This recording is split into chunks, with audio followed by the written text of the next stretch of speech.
అన్ని రకాల వస్త్రాలపై up to 70% discount. Telugu ప్రశ్నలు నమస్తే. ఈరోజు మనం ఎంవి రఘు గారితో ఉన్నాం. రఘు గారి సినీ ప్రస్థానం 50 సంవత్సరాలు పూర్తి చేసుకున్నారు. సుదీర్ఘమైన జర్నీ, సినిమా ప్రస్థానం గురించి, అంతకుముందు పడిన స్ట్రగుల్స్, హడిల్స్, ఆయన జీవితం నుంచి నేర్చుకోవాల్సినవి చాలా ఉన్నాయి. ఈ జనరేషన్ రఘు గారితో మాట్లాడదాం. సార్ నమస్తే అండి. నమస్తే అండి. ఎలా ఉన్నారు?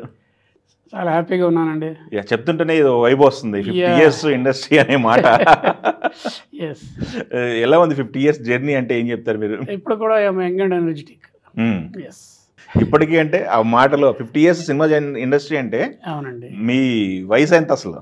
ఆడవాళ్ళ జీతం మగవాళ్ళ వయసు అడగకూడదు. రివర్స్ చెప్పారు మీరు. 70+. 70+. ఓకే. 70లో ఎనర్జెటిక్గా మామూలు లేరు మీరైతే. అంటే మనం when you enjoy the success హుషారు ఉంటుందండి సహజంగా. ఓకే. మనం చేసిన సినిమాలు చూసిన వాళ్ళు ఎంత మంచి సినిమాలు అది అంటే అది మంచి ఎనర్జీ ఇస్తుందండి. యాజ్ ఏ ఫోటోగ్రాఫర్గా, అదే సినిమాటోగ్రాఫర్గా చేసిన సినిమాలు ఏంటి సార్? 70+ అండి. సేమ్ ఈ సినిమా లాగానే అందులో కొన్ని రిలీజ్ కానీ కొన్ని ఉన్నాయి. ఓవరాల్గా around 70 in different languages. Main తెలుగే. హిందీలో 2 చేశాను. 3 అమితాబ్ బచ్చన్ గారితో కొన్ని కారణాల వల్ల ఇదయింది. తర్వాత కన్నడలో 1, తమిళ్లో 1 ఇలాగా చేశాను అనమాట. ఓకే. డైరెక్షన్ చేసింది 2 కదా? ఫస్ట్ కళ్ళు అండి, డెబ్యూ. రెండవది ఆర్తనాథ్. ఓకే. రాజశేఖర్ గారితో చేసింది. ఓకే. 2 కళ్ళు సినిమా ఇప్పటికీ అట్లా నిలబడిపోయింది. మొన్న June 23కి 37th రిలీజ్ అయ్యి అంత అప్పుడే అంత బాధపడిపోయింది. 37th. కానీ దానికి వచ్చిన అప్లాజ్ మామూలుగా రాలేదు. ఏ అవార్డు చూసినా కళ్ళు కళ్ళు అని ఆ సంవత్సరం మొత్తం. 88 సంవత్సరాల్లో నేను స్టేజ్ ఎక్కకుండా ఒక్క ఫంక్షన్ లేదు. ఏదో ఒక అవార్డు నాకో, సినిమాకో, దాంట్లో పనిచేసిన యాక్టర్స్కో, అలాగనమాట. అంటే ఇట్స్ ఆ రోజుల్లో ఒక ఎంటైర్లీ డిఫరెంట్ స్ట్రక్చర్తో వచ్చిన సినిమా. తెలుగులో అలాంటి సినిమాలు చాలా తక్కువ ఉన్నాయి. అది ఒక సెన్సేషన్ అయింది. నాకు పేరు కూడా మార్చేసింది. ఎంవి రఘు వాళ్ళు కళ్ళు రఘు అంటే మొదలుపెట్టారు. ఆ సినిమాతో చాలా మంది ఇంటి పేరు అయిపోయింది కళ్ళు. అవునండి. కళ్ళు చిదంబరం పర్టికులర్గా. చిదంబరం గారు ఆయన ఎట్లా తీసుకున్నారు? ఆయనకి కాస్టింగ్ ఎలా చేశారు మీరు? కళ్ళ చిదంబరం అది అసలు కళ్ళు ప్రస్థానం, ఇది నా ప్రస్థానం సంగతి పక్కన పెట్టండి. 50 సంవత్సరాలు కళ్ళు ప్రస్థానం నాది 1.5 year ఒక రీసెర్చ్ లాగా చేసామండి. నేను ఒక్కడే కదా, నా వెనకాల మంచి మంచి వాళ్ళు ఉన్నారు. పర్టికులర్గా ఈవీవి సత్యనారాయణ నా వెనకాలండి అది సపోర్ట్ చేసిన వాళ్ళు తెలుసు కదా, ఈవీ సత్యనారాయణ. తర్వాత సత్యానంద్ గారు తెలుసుగా, స్టార్ మేకర్. వీళ్ళందరూ ఉండి నన్ను నడిపించారు.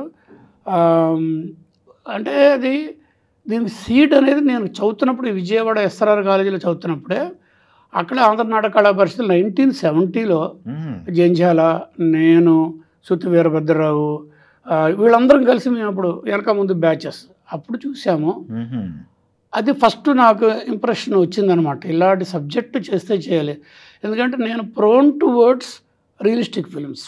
చిన్నప్పటి నుంచి కూడా ఫెస్టివల్స్ మూవీస్ ఏం చేసినా కూడా కమర్షియల్గా కంటే సోషల్ కమిట్మెంట్, ఆ పర్పస్ ఉండాలి సినిమా.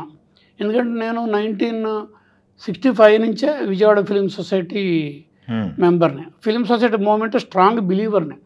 గుడ్ సినిమాలు అక్కడి నుంచి వస్తాయని, అలాంటి సినిమాలు కమర్షియల్ ఫార్మేట్లో రావు. అలాగే చెయ్యాలంటే ధైర్యం ఉండాలి, చేసేవాళ్ళకి చేయించే వాళ్ళకి ధైర్యం ఉండాలి. ఇలాగ ఆ సూత్రం నమ్మిన వాడిని.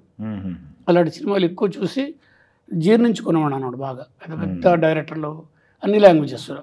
ఓకే. అలాగా కళ్ళు చేయడం దానికి చాలా చాలా చాలా జరిగింది. అది ఒక సంవత్సరం అంటే నిజానికి చెప్పాలంటే పీక్ పీరియడ్ ఉన్నాను సినిమాటోగ్రాఫర్గా. స్వాతి ముత్యం, సిరివెన్నెల ఒకే సంవత్సరం. The greatest Telugu or Indian director Kasinath Viswanath గారు, దాదాసాహెబ్ ఫాల్కే అవార్డు విన్నరు. ఆయన కెరీర్లో ఏ సినిమా తక్కువ ఉంది, అన్ని సినిమాల్లో గొప్పవే. అలాంటి ఆయనతో 2 సినిమాలు చేశాను. మంచి రైజ్లో ఉన్నాను. నాకు సిరివెన్నెలకి నంది అవార్డు కూడా వచ్చింది, special mention award. Other than బయట బోల్డెన్ అవార్డులు వచ్చినప్పుడు సౌత్ ఇండియాలో ఎవరు అంటే కొన్ని పేర్లు వినిపిస్తాయి. పీసీ అని, నాకు కొంచెం ఒక 1 year సీనియర్ అతను. పీసీ అని కొన్ని పేర్లు. తెలుగులో వచ్చే టైంకి మా గురువుగారు స్వామి గారు, విఎస్ఆర్ స్వామి గారు, రెండో గురువు గారు గోపాల్ రెడ్డి, లోక్ సింగ్, ఇలా కొన్ని పేర్లు. నాది ప్రామినెంట్ పేరుగా ఉంది. బికాస్ నేను చేసిన మంచి సినిమాలు, పెద్ద వంశీతో, సీనియర్ వంశీ అంటాం కదా అలాగా. సో ఆ కళ్ళు సినిమా అందరూ అన్నారు ఆర్టిస్టులే. నేను తర్వాత ఇది షూటింగ్ లేనప్పుడు వేరే షూటింగ్లకి వెళ్ళి, లేకపోతే గోపాల్ రెడ్డి గారు అడ్జస్ట్మెంట్కి నాగార్జున గారి దగ్గరికి వెళ్ళి అలా చేస్తున్నాడు. వాళ్ళు అందరూ అన్నారు చిరంజీవి ఏమి నువ్వు మాకు మంచి సబ్జెక్ట్ వస్తే కమర్షియల్గా చేసి ఉండొచ్చు కదా, ఎందుకు ఇలాగా ఒక ఆర్ట్ ఫిల్మ్ లాగా బ్లైండ్ పీపుల్తో చాలా ఛాలెంజింగ్గా కెరీర్ ఇలా ఎందుకు స్టార్ట్ చేసావు అంటే దానికి ఏదో చెప్పాను. నేను చెప్పాను, వాళ్ళు కన్విన్స్ అయ్యారు. ఓహో, చూసారా? అందరూ చూసారు కదా. అయ్యో, చూడని వాళ్ళు లేరు. అదే కదా. బాలచంద్ర గారు నాటిక వేసిన రోజుల్లో 1970 అని చెప్పాను కదా, అవి వెయ్యగానే ఇద్దరు కొరిసారు ఆ సబ్జెక్ట్ని. తెలుగుకి రామానాయుడు గారు, తమిళకి బాలచంద్ర గారు. ఓకే, ఇద్దరు జైంట్స్ కొన్నారు. ఈయనేమో డైరెక్టర్ ప్రొడ్యూసరు బాలచంద్ర గారు, ఈయనేమో ప్రొడ్యూసర్ గారు. అయితే రామానాయుడు గారు స్క్రిప్ట్లు రెడీ చేసి పెట్టారు 3 వెర్షన్స్. తాతిరావు రామారావు గారు డైరెక్షన్లో చేద్దామని గల్పూడి మారుతిరావు గారి చేత స్క్రిప్టింగ్ అంతా చేయించారు. నాటిక నుంచి సినిమాకి చేయాలంటే ఫార్మాట్ పెంచాలి, చేసి పెట్టారు. కానీ ఎప్పుడు తీయలేదు. నేను ఊరికే అన్నాను, సార్ మరి మీరు ఎందుకు తీసుకున్నారంటే అప్పుడు రామానాయుడు గారితో కొంచెం మంచి ఇది ఉండేది. 25th ఇయర్ ఆఫ్ సురేష్ ప్రొడక్షన్స్లో చేద్దామని ఉద్దేశం తీసుకున్నాను అన్నారు ఆయన. అదేదో కుదరలేదు. బాలచంద్ర గారు ఏం చేశారు, మొదలుపెట్టారంట. మొదలుపెట్టి కొంత పార్ట్ అయిన తర్వాత దాన్ని ఒకసారి మొత్తం రషెస్ చూసుకొని అందరూ కూర్చొని ఈయన ఐఎమ్ స్టాపింగ్ దిస్, స్క్రాప్ చేస్తాను అన్నారంట. ఆయనే చెప్పారు నాతో.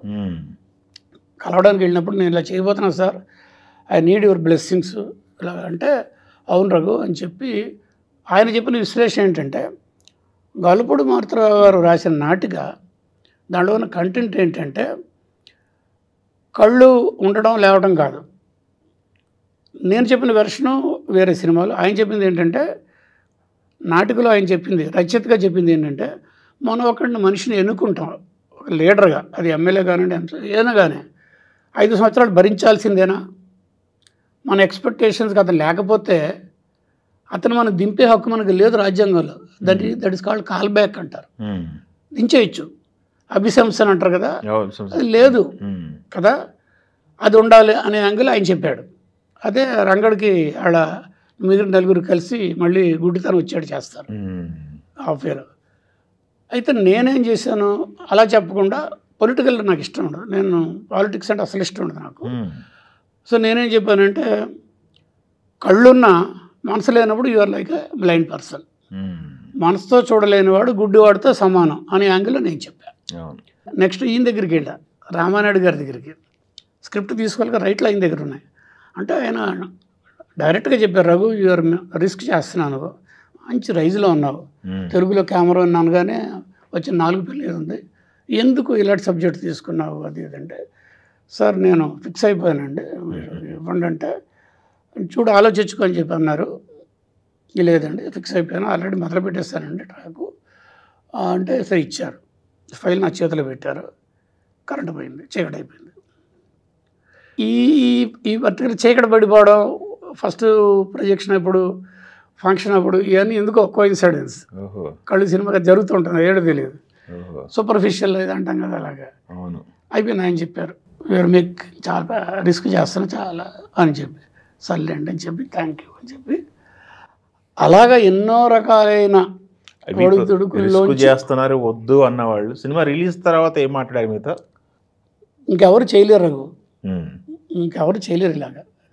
నువ్వు కెరీర్ సక్సెస్ ఫెయిల్యూరో రేపు పొద్దున ఏంటో తెలియదు కానీ నువ్వే చేసావు, ఇంత ధైర్యం ఎవరు చేయలేరు. అలాంటిది నువ్వు బిగినరు కాదు, ఆల్రెడీ సినిమాలకి అప్పుడు 35-40 సినిమాలు చేస్తాను కెమెరామెన్గా, పేరు ఉంది నీ కెమెరా వర్క్కి. అది డిఫరెంట్గా పొగిడారు అందరూ. పొగడ్డం బాగానే ఉంటుంది కానీ సినిమాకి పెద్దగా డబ్బులు రాలే.